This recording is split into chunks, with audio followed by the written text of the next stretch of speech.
যে ব্রেকিং এই মুহূর্তে নজর রাখবো ওবিসি সংরক্ষণে রাজ্যের নতুন নির্দেশিকা। কি নির্দেশিকা, কি রয়েছে এই নির্দেশিকায়, আরো বিস্তারিত সোমরাজের কাছ থেকে জানবো। সোমরাজ, ওবিসি সংরক্ষণে রাজ্যের নতুন নির্দেশিকায় ঠিক কি রয়েছে?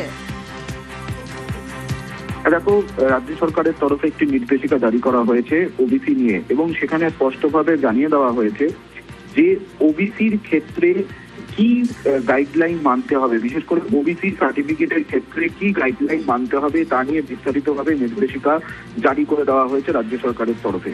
এবং সেই নির্দেশিকায় স্পষ্ট বলা হয়েছে। সোমরাজ, শোনা যাচ্ছে? সোমরাজ, শুনতে পাচ্ছ?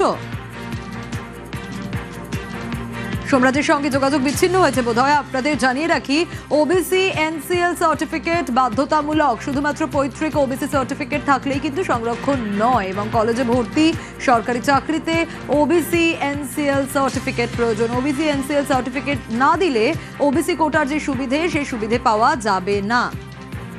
রাজ্যের অনগ্রসর শ্রেণী কল্যাণ দপ্তরের তরফ থেকে এই নির্দেশিকাই জারি করা হয়েছে।